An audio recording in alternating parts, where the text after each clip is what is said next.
Hello viewers, Assalamu alaikum and welcome back to my channel beauty blogger Anika. I hope everyone is doing good. So আজ অনেকদিন পরে চলে আসলাম আবারও আরেকটি নতুন ব্লগ নিয়ে। আর আজকের সম্পূর্ণ ব্লগটি জুড়ে থাকছে আসুস রেস্টুরেন্টে ফ্যামিলির সাথে ডিনার পার্টি। সো ভিডিওটি আমি শ্যুট করেছিলাম 2025 সালের ডিসেম্বর মাসে। আমি আমার ফ্যামিলির সাথে একটি সুন্দর মুহূর্ত কাটাই। সেদিন আমরা অনেক বেশি এনজয় করি, সারাদিন শুধু ঘোরাঘুরি করি। ডিসেম্বর মাস মানেই আনন্দের মাস। প্রতি বছর এই শীতকালীন ছুটিতে আমরা অনেক জায়গায় ঘুরতে যাই। আমার সকল ভিউয়ার্সদেরকে জানাই হ্যাপি নিউ ইয়ার। পুরাতন বছরকে বিদায় জানিয়ে নতুন বছরের আগমনের খুশিতে আজকের এই ভিডিও। আশা করছি সকলের কাছে খুবই ভালো লাগবে। সো প্লিজ এই ভিডিওটি স্কিপ না করে সম্পূর্ণটি দেখতে থাকুন এবং এনজয় করতে থাকুন। আশা করছি আজকের ব্লগটি আপনাদের সকলের কাছে খুবই ভালো লাগবে। আর যদি ভালো লেগে থাকে তাহলে ছোট করে একটি লাইক, কমেন্টস অ্যান্ড সাবস্ক্রাইব করে আমার এই ছোটো চ্যানেলটিকে সাপোর্ট করতে কিন্তু ভুলবেন না।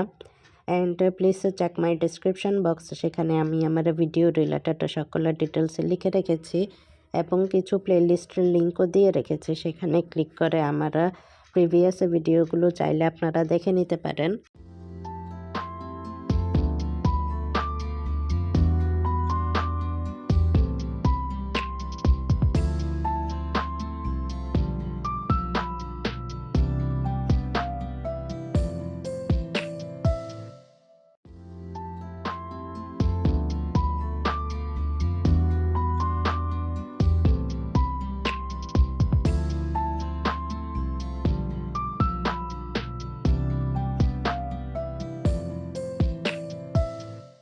আসুস রেস্টুরেন্টের লোকেশন হচ্ছে কুমিল্লা টমসম ব্রিজ বা লাকসাম রোড অথবা Comilla to Noakhali highway road.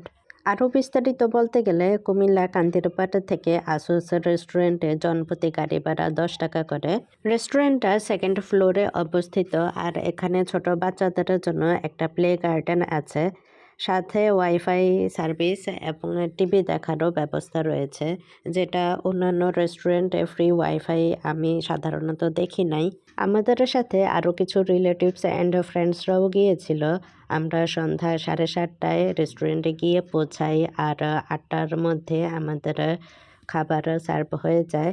রেস্টুরেন্টের মধ্যে তেমন বেশি ভিড় ছিল না এবং একদম শান্ত নিরিবিলি পরিবেশে ছিল, যেটা আমার কাছে অনেক বেশি মনোরম লেগেছে। এখানে ছবি তোলার মতো অনেক সুন্দর সুন্দর ডেকোরেশন রয়েছে। রেস্টুরেন্টে ঢোকার কিছুক্ষণের মধ্যে আমরা সবাই যার যার মতো ফটো সেশনের কাজে লেগে পড়ি।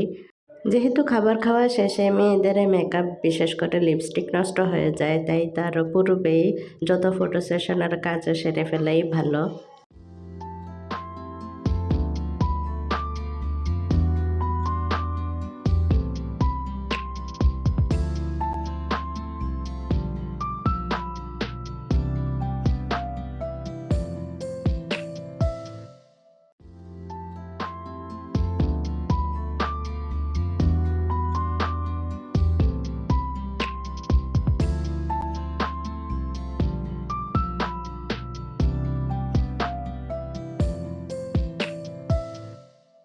I love December. আমার মতো এই ডিসেম্বর মাসটা আর কার কার পছন্দ? এই ডিসেম্বর মাসে উইন্টার ভ্যাকেশনও পাওয়া যায় আর সকলেরও পরীক্ষা শেষ হয়ে যায় এবং সবাই ফ্রি টাইম পায় ফ্যামিলির সাথে একটা এনজয়ফুল মোমেন্ট কাটানোর জন্য। আই হোপ আমার সকল ভিউয়ার্সরা তারা তাদের এই উইন্টার ভ্যাকেশনটা ফ্যামিলিকে সময় দিয়েছেন, ফ্যামিলির সাথে টাইম স্পেন্ড করেছেন এবং একটা এনজয়ফুল মোমেন্ট উপভোগ করেছেন। তারপর আমরা মেনু দেখে যার যার মতো খাবার অর্ডার দেই আর খুব জলদি আমাদের খাবার এসে পড়ে। আমার আবার স্যুপ অনেক বেশি পছন্দ আর সাথে চিকেন ফ্রাই, তাই আমি এগুলো অর্ডার করি আর বাকিটা সবাই কাচ্চি বিরিয়ানি আর চিকেন ফ্রাই অর্ডার করে।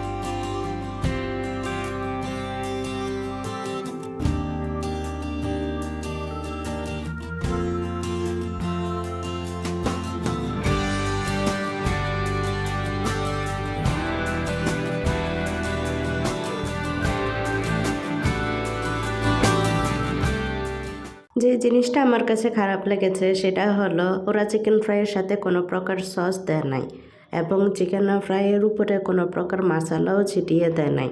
একদম সিম্পল এবং প্লেন ছিল, যেটা সাধারণত আমরা অন্যান্য রেস্টুরেন্টে চাপ অর্ডার দিলে তার সাথে 2-3 আইটেমের সস পাওয়া যায়, কিন্তু এই রেস্টুরেন্টে তেমন কিছুই দেয় নাই। সাথে স্যালাডও দিয়েছে, স্লাইড করা গাজর এবং বাঁধাকপি, আর শসার সাথে সস মিক্স করে একটা স্যালাড দিয়েছিল।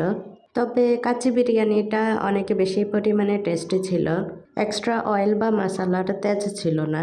আমার কাছে চিকেন থাই স্যুপ অনেক বেশি পছন্দ। প্রত্যেকবারে শীতকাল আসলে বাসায় চিকেন থাই স্যুপ রান্না করি। থাই স্যুপ রান্না করতে থাই পাতারও প্রয়োজন হয়, আর আমারও বাসায় একটা থাই গাছ ছিল যেটা দেখতে একদম ঘাসের মতো। কয়েক মাস আগে কোনো কারণ ছাড়াই আমার থাই গাছটা মারা যায়। সেটা আমার অনেক বেশি ফেভারিট একটা গাছ ছিল।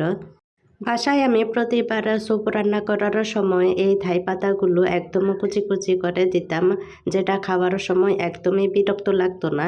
কিন্তু এখানে যখন আমি থাই স্যুপ খাচ্ছিলাম, প্রত্যেকটা কামড়ে আমার মুখে থাই পাতা ঢুকে যাচ্ছিল, যেটা বারবার আমাকে বের করে ফেলতে হচ্ছিল, যেটা খুবই বিরক্তিকর লাগছিল। সব রেস্টুরেন্টে থাই স্যুপের টেস্ট একদম সেমই হয়, তাই এখানে আলাদাভাবে বলার কিছু নেই। আমরা সবাই আমাদের খাবার এনজয় করছিলাম, গল্প করছিলাম আর আড্ডা দিচ্ছিলাম। খুবই সুন্দর একটা মুহূর্ত উদযাপন করছিলাম।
এবং খাবারের শেষে আমাদেরকে আইসক্রিম দেওয়া হয়। সে আইসক্রিমটা ছিল বাদাম আইসক্রিম এবং সেটা খেতে খুবই বেশি টেস্টি ছিল। সো ভিউয়ার্স, আজকের ব্লগটি এতটুকু পর্যন্ত ছিল। আশা করছি আপনাদের সকলের কাছে খুবই ভালো লেগেছে। তো সবাই ভালো থাকবেন, সুস্থ থাকবেন। আল্লাহ হাফেজ। দেখা হবে নেক্সট কোনো একটি ব্লগে।